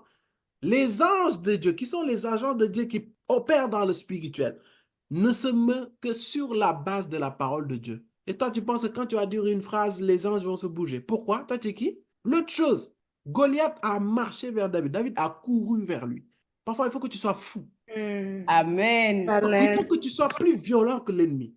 Mais mes fils le savent ici. Quand je discerne une attaque là, je réponds violemment, spirituellement. Je ne joue même pas avec. Ils n'ont qu'à vous dire. Je disais, il y a des attaques ici là. J'ai dit, on attaque Jésus, mon refuge. Non, le Seigneur Jésus, c'est un lion. C'est avec lui que je combats. Personne ne touchera à Jésus, mon refuge. On va répondre violemment. Amen. Amen. On a vu les fruits. Il faut que tu arrêtes de pleurnicher. Il faut que tu arrêtes de pleurer. Le royaume des cieux s'empare par des violents, pas par des pleurnichards. Pas par des bébés qui pleurent tout le temps. À la moindre chose, tu pleures. Pourquoi? Matin, midi, soir. Ah, faut grandir, en fait, à un moment. Et puis, les temps sont mauvais. Hein. Les temps sont mauvais. Les temps sont mauvais. Il ne faut plus perdre du temps. Confie-toi à l'Éternel. Tu sais, au début, tu peux pleurer, il n'y a pas de souci. Mais lève-toi et bats-toi. Bats-toi. Bats-toi avec le Seigneur. Le Seigneur est avec toi. Mais tu fais que pleurer. Matin, midi, soir. À la moindre chose, tu pleures. Faut arrêter. Faut arrêter. Et il faut être violent. Il faut être un survivor. Moi, je me rappelle, il y a un jour, j'ai prié. Il y a des prières de destinée. C'est pour complètement changer ta destinée. Je me rappelle ce jour-là, dans ma chambre d'étudiant. J'ai prié et c'était la première fois que j'ai vu une apparition de démon. Littéralement, un démon. Le démon, il m'apparaît et puis il sourit, quoi. Tu vois, les sourires narquois, là. Du genre, toi, tu peux faire quoi? Dès que je l'ai vu, automatiquement, je lui ai dit, toi, t'es fou ou quoi? Qu'est-ce que tu fais ici? Tu dégages d'ici. Tu n'as que faire d'ici. Je savais, c'était des esprits de famille. Ils savaient que j'ai tapé là où ça fait mal. Et que ce gosse-là, on a vu son étoile. Il ne fallait surtout pas qu'on le laisse. Donc, il fallait qu'on intimide. Mais intimider, ça ne marche pas avec moi. Plus tu m'attaques, plus je deviens violent. Amen. Tout ça, les histoires de rêve là, où je me bats, ou bien où je me fais pourquoi? Ça, je fais ça très rarement. Très rarement. Les gars, tu n'as pas souffert plus que le Christ, hein? Et puis, c'est Dieu même qui a dit, je ne laisserai pas que tu seras tenté au-delà de tes forces. Je peux comprendre que c'est dur. Au premier coup, peut-être à la première situation, tu pleures, quoi. Mais après, il faut se révolter. Il faut se révolter et parler contre les paroles qui se dressent devant toi. Amen. Arrête de pleurer. Arrête de pleurnicher. Tu sais, ta vie là, si tu ne te lèves pas et que tu ne parles pas, ça ne va pas changer. Je te le dis maintenant. Je te le dis maintenant. Il faut qu'il y ait des paroles qui soient déclarées sur ta vie. Il le faut. David a proclamé, il a déclaré. Et dès que Goliath a marché, lui, il a couru. C'est-à-dire, lui-même, il était beaucoup plus violent que lui. Il n'a pas regardé à sa condition. Vous savez, parfois, il faut que Dieu ouvre vos yeux. J'aime bien la prière d'Éphésiens qui dit que le Seigneur ouvre les yeux de notre cœur afin que l'on puisse discerner, je paraphrase, quelle est l'espérance attachée à notre appel. Parfois, tu n'es pas conscient de qui tu es spirituellement. C'est à cause de ça que tu ne fais que pleurnicher. Dieu t'a béni de toutes sortes de bénédictions, mais aussi il t'a équipé d'armes puissantes dans le monde spirituel. Et parfois, les anges sont déçus, en fait. Ils nous voient comme des rois, mais on se comporte comme des chiots. Et ces anges n'attendent qu'une chose, qu'on déclare la parole de Dieu et qu'ils s'exécutent. Le pire, c'est que ces anges attendent que toi-même, ta vie soit changée, mais qu'à travers toi, que ta famille, que ton père, ta mère, tes frères et sœurs, tes amis soient touchés, soient changés. Mais tellement tu es égocentrique, tourné vers toi, tu n'as même plus le temps de voir qu'autour de toi, Dieu veut opérer dans la vie des autres. Dieu veut faire de toi une bénédiction. Tellement tu es focalisé sur ton cas. Parole contre parole. Si même le Seigneur Jésus-Christ a fait ça, c'est que nous devons le faire. Matthieu 4, verset 1 à 11, on ne va pas lire, mais vous pouvez le noter. Matthieu 4, verset 1 à 11. C'est lorsque le Seigneur Jésus, il fut baptisé, il fut envoyé dans le désert. 40 jours après, vous allez voir quoi? Le diable dit, il est écrit. Lui aussi, il dit, il est écrit. Le diable donne des paroles pour le dissuader, pour l'embrouiller. Lui ici, il dit des paroles pour contrer cela. Et à la fin, il dit, ah, sors d'ici là, quitte ici. Je paraphrase, bien sûr. Il a parlé, parole contre parole, parole contre parole. Les voix que tu entends là et qui t'oppressent, la réaction, c'est pas pleurer. Pleurer ne font pas partir ces voix. Pleurer font amplifier ces voix. Les voix que tu entends, les forteresses que tu entends dans ton cœur ne partiront que quand tu te décideras à parler. Et ne t'arrête pas de parler tant que ces voix ne se tairont pas. L'attitude n'est pas la crainte. L'attitude n'est pas d'avoir la queue entre les jambes. L'attitude, c'est de se lever, de se battre, de parler contre cette situation, de parler contre ces forteresses, de parler contre ce blocage, de parler contre cette maladie, de parler et de parler. Moi qui vous parle, je parle sur ma vie comme pas possible. Mon épouse est là. Chaque matin, je déclare des paroles sur ma vie. Il y a des phrases que je me dis tous les jours, tous les jours. Vous-même qui êtes là, pourquoi vous êtes là? Il n'y a pas un jour qui ne passe pas sans que je parle sur vos vies. Il y a des jours, vous êtes en train de dormir, je suis en train de déclarer des paroles sur vos vies, tard la nuit. Je me réveille. Vous dormez, je déclare sur vous. Vous savez, les histoires de papa, père spirituel, c'est pas l'honneur. Hein? Les histoires d'hommes de Dieu, c'est une responsabilité. Nous, les histoires de papa, c'est pas pour les honneurs. C'est une responsabilité que le Seigneur nous a donnée. Si tu n'es pas sérieux, si tu n'es pas discipliné, si tu n'es pas responsable, ne prétends pas être ça. Parce que Dieu te donne une responsabilité sur les vies. On écoute nos sommets, on se lève et puis on parle. Sur mon foyer, sur ma famille. Dieu m'a mis chef de cette famille. Je me lève et je déclare des paroles. La nuit, ma femme dort et tout. Je me lève, je prie pour ma famille. Je déclare, je libère des paroles sur ma famille. Ma famille et moi, nous servirons l'Éternel. Ma femme est gardée, ma femme est protégée. Son cœur est gardé, son cœur est protégé. Elle est une excellente épouse. Je déclare qu'elle est une mère d'une multitude. Elle est une mère bénie. Elle est une femme sage. Elle est une personne gardée intimement dans la présence de Dieu. Je parle sur elle, je parle sur elle, je libère des paroles, parole contre parole, je ne cesse de parler. Il n'y a pas un jour que je ne passe pas, que je ne parle pas sur Jésus mon refuge. C'est ma responsabilité. Et Dieu vous donne aussi une responsabilité de parler sur vos vies, déjà, mais aussi de parler sur la vie des personnes qu'il vous confiera, sur la vie des personnes sur qui il vous enverra. Donc vous pensez qu'on est une centaine comme ça juste parce que je suis beau? Non, c'est la grâce de Dieu. Mais il y a des responsabilités que le Seigneur te donne. Tu parles. Je déclare, il y a telle fille, il y a quelque chose. Il y a combien de mes fils et de mes filles à 3h, 4h, je les envoie des messages, des messages, des prophéties. Il n'y a pas longtemps qu'aujourd'hui même, il y a un fils, je lui ai envoyé un message par rapport à un verset, pile poil qui a tapé, pile poil, ça ne tape pas poteau. On parle. Et quand tu parles, le Seigneur te dit, va chez Angélique, dis-lui ça. Va chez Félix, dis-lui ça. Va chez Nafissatou, dis-lui ça. Va chez Valérie, dis-lui ça. Va chez Marie-Christiane, dis-lui qu'il y a ça, fais attention. Croyez quoi? Mais il y a une chose, c'est que si je parle et que vous-même, vous ne parlez pas sur vos vies, il y a un problème. Les choses qui doivent être complètement formées en vous vont être partiellement formées en vous. Parce qu'il y a des combats, il n'y a que vous qui pouvez les faire. Je ne viendrai pas faire des combats dans vos vies. Il y a des combats, je vais les faire. Pourquoi? Parce que si ces combats, c'est au-delà d'une certaine maturité, ok. Mais il y a des combats, si vous pouvez les faire, c'est à vous de le faire. Le Seigneur ne va même pas me répondre. Parle sur ta vie. Amen. Oui, tu es béni. Tu es une personne bénie. Tu vas prospérer. Ce péché lâche. Il y a des combats, il n'y a que toi qui vas les faire. Ce sera ni ton père, ni ta mère, ni moi-même. Il y a une chose que je peux faire, c'est te pousser, te booster. Mais le travail, la fin du travail, c'est toi qui le fais. Hein? Parle sur ta vie, ne sois pas silencieux. Quelqu'un t'a diagnostiqué une maladie. Parle, parle, parle, parle. Il y a des voix qui te disent que tu ne vas pas y arriver. Parle. Il y a des voix qui vont dire que tu vas échouer. Parle. Ne te tais surtout pas. Parce que le fait de te taire, celui qui ne parle pas, c'est celui qui consent. C'est celui qui accepte. C'est celui qui reçoit ces paroles-là. Et il y a une seule parole qui doit rester et demeurer dans ta vie, c'est la parole de Dieu.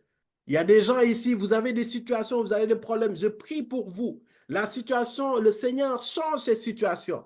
Mais parce que tu ne parles pas, tu te retrouves dans les mêmes problèmes. C'est parce que tu ne parles pas. C'est pas que l'homme de Dieu n'a pas prié. C'est pas que l'homme de Dieu n'a pas d'onction. C'est parce que l'esprit qui a été chassé est revenu et il a vu une personne muette. Il a libéré les paroles, tu l'as accepté, il est revenu. Parfois, on se retrouve à prier pour les mêmes personnes, pour les mêmes cas, 2, 3 fois. C'est pour cela, à partir de maintenant, moi, c'est fini. Je ne prie plus pour quelqu'un pour 3 fois pour le même cas. Plus. Ça, c'est fini. Tu viens, on prie pour le cas. Tu reviens. La 3e fois, je dis, gars, va et cherche la face de Dieu. Demande qu'est-ce qui ne va pas et parle sur ta vie. Il faut qu'on commence à grandir. Il y a des âmes à gagner dehors. Les temps sont mauvais. Beaucoup de gens meurent sans connaître le Christ. Les pères de famille, vous êtes chefs des familles, parlez sur vos familles. Si vous ne parlez pas, le diable va venir détruire vos familles, détruire vos foyers, détruire vos enfants. Vous ne pourrez rien faire. Vous ne serez que spectateurs. Les mères de famille, parlez sur vos familles. Parlez sur vos enfants. Si vous ne le faites pas, l'ennemi va venir parler et il va détruire vos foyers, détruire vos couples, détruire vos enfants. Parlons, parlons, parlons. Parlons la parole de Dieu. Exposons-nous à la parole de Dieu. Vous-même qui êtes là, parlez sur vos vies, parlez sur vos familles, parlez sur vos proches. Parlez sur vos études, parlez sur votre situation professionnelle, parlez sur les brebis qu'on vous a confiées. Ne vous taisez pas, ne vous taisez pas, refusez. Ces voix qui te disent que tu ne vas pas y arriver, tu lui dis c'est faux. Le Seigneur qui est mon Dieu, c'est un Dieu qui a dit que je serai à la tête et non à la queue. Et j'insiste, il ne suffit pas juste de parler pour parler. Sur quoi te bases-tu pour parler? Et c'est ça le problème. Les gens ne sont même plus conscients de ce que Dieu dit leur concernant. Que ce soit dans l'intimité, mais quelles sont les promesses par rapport à la parole de Dieu que Dieu a dit te concernant? C'est pour cela, face à une situation, cherche qu'est-ce que Dieu a dit. Quelle est la parole de Dieu qui s'attache à toi? L'attitude, ce n'est pas de pleurer. Tu as suffisamment pleuré et ta situation n'a pas changé. Maintenant, il est temps de te lever et de parler. Parler sur ton mari, parler sur ta femme, parler sur tes enfants, parler sur ta vie, parler sur tes frères, parler sur tes sœurs, parler sur ce que Dieu t'a confié. La parole quitte un cœur, passe à travers la bouche et va toucher le cœur d'une autre personne. Et si le cœur n'est pas en accord, il n'y a rien qui se passe. Et c'est pour cela que vous allez voir une certaine catégorie de personnes qui vont être plus susceptibles de recevoir la parole que d'autres. Pourquoi? Parce que leur cœur n'est pas disposé. La parole, c'est une histoire de cœur vers un autre cœur. Sur quoi te bases-tu? Parce qu'en fait, la parole associée à la foi par révélation libère une puissance. Je répète. Amen. La parole associée à la foi produite par révélation libère une puissance. La parole associée à la foi produite par révélation libère une puissance. Et c'est cette puissance qui apporte les choses à l'existence. Amen. C'est la raison pour laquelle un homme va dire « démon, pars ». Le démon va partir. Et l'autre va dire « démon, pars ». Le démon ne va pas partir. Pourquoi? Les deux ont dit une parole. L'un peut avoir la foi, mais n'a pas la révélation qu'en Christ, on a la capacité de chasser les démons. Mais l'autre a une ferme assurance de cela et a la révélation qu'on peut chasser les démons. Il chasse et puis il y a effet. Et l'autre va avoir plus d'effet par rapport à son niveau de révélation que le Seigneur nous fait grâce d'avoir. Donc la parole associée à la foi produite par révélation libère une puissance. Et c'est cette puissance-là qui apporte les choses à l'existence. Romains 4, verset 17. Lisons ça. Vous allez comprendre. Romains 4, verset 17, il est écrit, il dit, il est notre Père devant le Dieu en qui il a cru, le Dieu qui donne la vie aux morts et appelle ceux qui n'existent pas à l'existence. C'est ce Dieu-là qui a cette capacité d'apporter les choses qui n'existent pas à l'existence. C'est ce même Dieu qui a dit que la lumière soit et la lumière fut. Pourquoi? Parce qu'il y a plusieurs éléments. Dieu a parlé et l'Esprit de Dieu est venu. L'Esprit de révélation, le Saint-Esprit est venu et ça a procuré la lumière. Et c'est la raison pour laquelle si on va aussi dans Jean 1:3, il dit, bon, je vais lire le 1 à 3. Au commencement, la parole existait déjà, la parole était avec Dieu et la parole était Dieu. Elle était au commencement avec Dieu. Tout a été fait par elle et rien de ce qui a été fait n'a été fait sans elle. Vous savez, c'est cette même parole.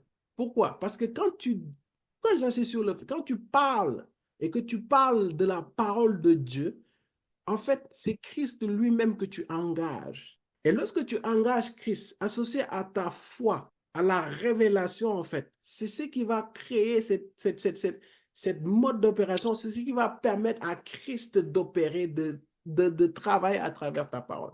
C'est pour cela, sur quoi te bases-tu? Quand tu parles, assure-toi que c'est la parole de Dieu que tu parles. Tu as la capacité, il faut que je te le dise, tu as la capacité d'amener des choses qui n'existaient pas à l'existence. Tu as la capacité. Tu sais ça? S'il y a la pauvreté dans ta vie, tu as la capacité d'amener cette richesse à l'existence. Mais c'est ça qu'on applique tout le temps. Comment se fait-il que je suis là, à des centaines de milliers de kilomètres de vous? Il y a une personne qui est malade à travers Zoom. Je dis, tu es guéri au nom de Jésus, la personne est guérie. Comment ça se fait? C'est pour cela, il faut que tu sois conscient. Ta vie là, c'est toi qui l'arroses. On peut lire rapidement 1 Corinthiens 3:9. En effet, nous sommes ouvriers avec Dieu. Vous êtes le champ de Dieu, la construction de Dieu. Je relis pour vous.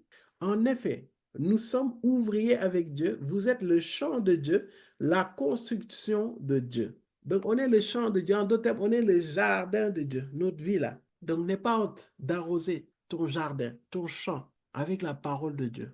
Parce que si tu ne le fais pas, l'ennemi va venir semer de mauvaises herbes et ça va tuer toute plante, toute fleur qui a été plantée dans ta vie. Et c'est ce qui fait que rien de bon ne sort de ta vie. C'est pour cela, pour pouvoir parler contre les situations, pour pouvoir parler contre les forteresses, pour pouvoir parler contre les problèmes, l'adversité, il faut que tu t'exposes à la parole de Dieu. C'est inéluctable. La Bible, les enseignements, la parole de Dieu, dans toutes ses formes, il faut que tu t'exposes à ça.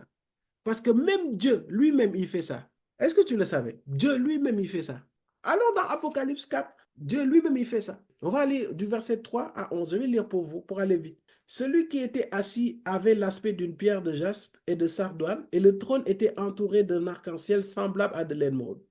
Autour du trône se trouvaient 24 trônes, et sur ces trônes, 24 anciens étaient assis. Ils étaient habillés de vêtements blancs et portaient des couronnes d'or sur la tête. Là, on décrit le trône de Dieu. Et on dit, du trône sortent des éclairs, des voix et des coups de tonnerre. Donc, du trône de Dieu, continuellement, il y a des voix qui sortent. Il y a des paroles qui sortent continuellement.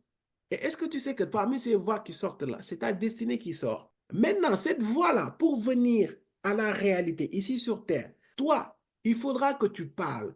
En fait, il faudra que tu te mettes à la fréquence du Saint-Esprit pour capter cette voix dans le trône-là et venir l'amener à l'existence sur terre, sur ta vie. En fait, c'est comme ça que ça se passe. Et on dit, devant le trône, il y a aussi comme une mer de verre qui a l'apparence du cristal. Au milieu et autour du trône se tiennent 4 êtres vivants, couverts d'yeux devant et derrière. Le premier être vivant ressemble à un lion, le deuxième à un taureau, le troisième a le visage d'un homme et le quatrième ressemble à un aigle en plein vol. Et on dit quoi? Regardez bien. Les 4 êtres vivants ont chacun 6 ailes et ils sont couverts d'yeux tout autour et à l'intérieur. Et ils ne cessent de dire jour et nuit. Il ne cesse de dire jour et nuit, Saint, Saint, Saint est le Seigneur, Dieu le Tout-Puissant, celui qui était, qui est et qui vient. Dieu, il s'imbibe dans cette atmosphère de parole. Ça veut dire Dieu lui-même, dans son trône, il se sature des paroles de qui il est. Dieu lui-même, il a posté 4 êtres pour qu'il lui rappelle qui il est, continuellement. Toi, qui es-tu pour ne pas faire ça? Il dit, Saint, Saint, Saint est le Seigneur, Dieu le Tout-Puissant, celui qui était, qui est, qui vient. Et on continue, on dit, à chaque fois que les êtres vivants donnent gloire, honneur et reconnaissance à celui qui est assis sur le trône, à celui qui vit au siècle des siècles, on dit, les 24 vieillards se prosternent devant celui qui est assis sur le trône, adorent celui qui vit au siècle des siècles et déposent leur couronne devant le trône. Donc, non seulement il a cette parole, mais il se met dans une atmosphère qui le rappelle qui il est. On continue. Après, ils disent quoi ces 24 dieux? Ils disent quoi eux? Ils disent, tu es digne, notre Seigneur et notre Dieu, toi, le Saint, de recevoir la gloire, l'honneur et la puissance, car tu as créé toutes choses et c'est par ta volonté qu'elles ont été créées et qu'elles existent. Donc, non seulement il y a les 4 zéas, il y a les 24, il y a les 24 zéas, il y a les 4 êtres. Il le rappelle continuellement qui il est. Continuellement. C'est pour cela l'adoration, c'est l'art de rappeler Dieu qui il est. Et c'est à cause de ça, lorsqu'il est dans un endroit où il est valorisé, où il est élevé, il ne peut que se manifester. Parce que ça lui rappelle l'atmosphère dans laquelle il baigne. Amen. Expose-toi de la parole de Dieu. Expose-toi de la parole qui te rappelle qui tu es en Christ, de ce que tu peux en Christ et de ce que tu fais en Christ.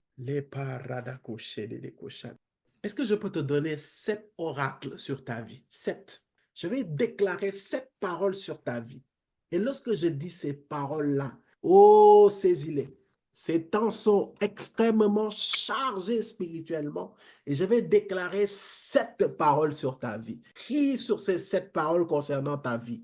L'évacato commence à parler, que ceux qui peuvent prier en esprit, crient en esprit, que ceux qui peuvent prie quand même et que le Seigneur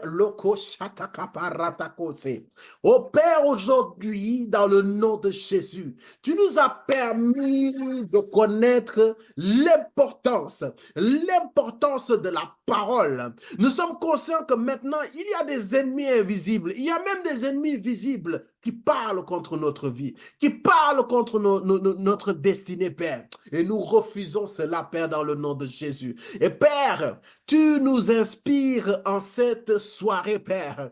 Oh, c'est cette parole, Seigneur, que nous déclarons sur nos vies, Seigneur, dans Jérémie 1, le verset 5, il est dit, avant que je t'eusse formé dans le ventre de ta mère, je te connaissais. Ça veut dire que, Père, tu nous connaissais. Et je déclare sur ta vie que le Seigneur te connaît au nom de Jésus. Je déclare sur ta vie que le Seigneur te connaît au nom de Jésus. Je déclare sur ta vie que le Seigneur te connaît au nom de Jésus. Et parce qu'il te connaît, il connaît tes besoins. Parce qu'il te connaît, il connaît tes pleurs. Parce qu'il te connaît, il connaît tes souffrances. Parce qu'il te connaît, il connaît tes victoires. Parce qu'il te connaît, il connaît tout ce dont tu as besoin. Et il pourvoit au nom de Jésus. Dans Jérémie 29, verset 11, il est écrit, « Car je connais les projets que j'ai formés sur vous, dit l'Éternel, projets de paix et non de malheur, afin de vous donner un avenir et de l'espérance. » Seigneur, ça veut dire que les projets que tu as dans nos vies, c'est des projets de paix et non de malheur. Ça veut dire que, Seigneur, tout projet que tu mets dans notre cœur et que nous entamons, ce sont des projets de paix et non de malheur. Et ces projets-là, Seigneur, c'est pour que tu nous donnes de l'avenir et de l'espérance. C'est pour cela que je déclare sur ta vie, je déclare sur ta vie que les projets de paix se réalisent dans ta vie et qu'aucun projet de malheur, te concernant tes proches ne se réalise au nom de Jésus. Et je déclare que tu es de l'avenir et que tu es de l'espérance. Non, tu ne connaîtras pas le désespoir. Tu ne connaîtras pas le désespoir. Tu ne connaîtras jamais le désespoir. Je déclare que tu ne seras jamais désespéré dans le nom de Jésus. Père, tu dis dans Romains 8, verset 1, il n'y a donc maintenant aucune condamnation pour ceux qui sont en Christ. Seigneur, ça veut dire que du moment que nous te donnons nos vies, que nous t'acceptons comme Seigneur et comme Sauveur, toute condamnation des esprits de famille, d'un quelconque esprit, tout jugement qui devait tomber sur nous et tomber sur toi. C'est pour cela, Père, je déclare et proclame sur nos vies qu'aucune condamnation ne se réalisera dans nos vies. Oh, je proclame et déclare qu'aucune condamnation ne se réalisera, ne s'appliquera pas dans nos vies dans le nom de Jésus, parce que nous sommes gardés, parce que nous sommes protégés par toi, en toi, et cela dans le nom de Jésus. Oh Père, oh la pakaretokosha, tu dis dans 3 Jean 1, verset 2, bien-aimé, je souhaite que tu prospères à tous égards et sois en bonne santé comme prospère l'état de ton âme. Seigneur, ça veut dire que tu désires que l'on prospère, que tu désires que, Seigneur, qu'on prospère dans chaque domaine de notre vie. Tu désires qu'on prospère et qu'on soit en bonne santé. Tu désires que nos âmes prospèrent. Tu désires que nos âmes prospèrent. Lepo aseteke lekosa. Rande lekoshanda baratakose. Le kosite ke le marada koshendele abarateya. Reko shataka. C'est pour cela je proclame dans le nom de Jésus que tu prospères financièrement, professionnellement, que tu prospères maritalement, que tu prospères dans tous les domaines, que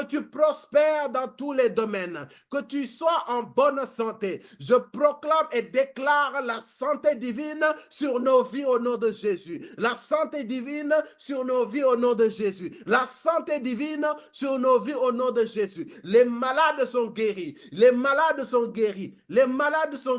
Je déclare la prospérité de ton âme. La prospérité de ton âme. Ça veut dire que quand ton âme prospère, il n'y a plus de dépression. Il n'y a plus de dépression. Il n'y a plus de forteresse. Il n'y a plus de voix. Il n'y a plus de peur. Il n'y a plus de crainte. Il n'y a plus d'échec. Areko satapa. Rotokos ketekoa. Je parle à ton âme. Je parle à ton âme. Je parle à ton âme, que ton âme prospère, que ton âme prospère, que ton âme prospère au nom de Jésus. Le kapariada, rotokoskite le kosa. Et parce que ton âme prospère, il est écrit dans Philippiens 4, le verset 13, je puis tout par celui qui me fortifie. Je puis tout par celui qui me fortifie. Ça veut dire que tu as la capacité de réussir. Ça veut dire que tu as la capacité de vaincre. Ça veut dire que tu as la capacité de grandir. Ça veut dire que tu as la capacité de réussir. Ça veut dire que tu as la capacité de vaincre. Ça veut dire que tu as la capacité d'aller plus haut, d'aller plus loin, d'exceller, de prospérer, d'être libéré, d'être en bonne santé, de faire tout ce dont le Seigneur a déposé dans ta vie. Par rapport à ta destinée, je déclare que tu puis tout par celui qui te fortifie. Je déclare cela, tu n'as pas le choix. Je te l'impose dans le nom de Jésus, tu puis tout. Là où la peur te paralysait, là où le péché et les iniquités te paralysaient, tu puis tout. Tu puis tout. Je déclare que tu puis tout par celui qui te fortifie. Reko akandele osatakayala. Oh, tu peux réussir. Tu peux prospérer. Tu peux construire une maison. Tu peux réaliser ces projets. Tu peux avoir ce travail. Tu peux avoir cette promotion. Je t'ai dit, tu puis tout. Tu peux servir Dieu. Tu peux servir Dieu, tu peux servir Dieu, tu peux toucher des vies, tu peux être une bénédiction, tu peux être une bonne personne, tu peux te sanctifier, tu peux te consacrer, tu peux rendre ministère. Tu peux vaincre, tu peux te marier, oui, tu peux avoir des enfants. Pourquoi? Parce que tu puis tout par celui qui te fortifie. Et parce que tu puis tout par celui qui te fortifie, dans Josué 24, verset 15, il est écrit, moi et ma maison, nous servirons l'Éternel. Moi et ma maison, nous servirons l'Éternel. Je proclame et déclare, toi qui es marié, toi, ta femme, toi, ton mari et tes enfants, vous servirez l'Éternel. Toi qui ne l'es pas encore, je proclame et déclare que lorsque tu vas te marier, oh oui, toi, ton mari, ta femme et tes enfants, vous servirez l'Éternel. Vous servirez l'Éternel. Vous servirez l'Éternel. Vous servirez l'Éternel. Reçois-le au nom de Jésus. Repokos kite kaparia. Et enfin, dans Jean 14, verset 6, il est écrit, Jésus lui dit, je suis le chemin, la vérité et la vie. Nul ne vient au Père que par moi. La pakato lokosita. Nul ne vient au Père par moi. Ça veut dire que lokosite lekosa. Jésus est le chemin que tu cherches. Jésus est la vérité que tu cherches et Jésus est la vie que tu cherches. Ça veut dire que si tu étais perdu, en Christ, tu retrouves ton chemin. Si tu croyais en des mensonges, des voies et des forteresses, Jésus te donne la vérité. Et si tout était mort, si tout paraissait mort dans ta vie, je proclame et déclare, je proclame et déclare, je proclame et déclare que tu as la vie, Zoé, la vie de Dieu maintenant.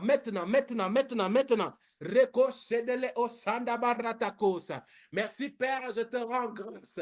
Ces paroles ne sont pas juste des paroles d'hommes. Ces paroles sont des paroles inspirées par toi. Et je proclame et déclare que toute opposition à ces paroles soit anéantie au nom de Jésus. Et ces paroles entrent et demeurent dans les vies au nom de Jésus. Leur destinée est changée, leur destinée est transformée, leur destinée est renouvelée, leur combat est changé, leur combat est transformé. Il y a un switch dans leur destinée maintenant. Reçois. Yes. Receive it. Lotoka shatapa. Il y a un fort mouvement angélique. La quête cochée de l'écosa. Yes, yes, yes. Receive it. Reçois-le, reçois-le. Libaratako. Ne sois pas distrait. Reçois. Reçois, reçois, reçois. Ces paroles se téléchargent. Oui, ces paroles se téléchargent. Ces paroles se téléchargent dans les vies. Maintenant, maintenant, assurément, tu accompliras la destinée que le Seigneur a prévue dans ta vie. À partir de maintenant, tu parleras. Il y a une braise qui vient d'être déposée sur ta bouche. Et tout ce qui t'empêchait de parler, de déclarer la parole de Dieu sur ta vie, à partir de maintenant, tu vas parler. You're gonna talk. Tu vas parler. Levar, yanako, sedele kosha. Et blendele koshanda barata kashe. Yes, yes, yes. Thank you, Lord. Il y a un travail qui est en train de se faire. Il y a un travail. Yes. Livo shada barata koshe dele. Il y a un mouvement. Des couronnes sont déposées. Des vies sont changées, transformées.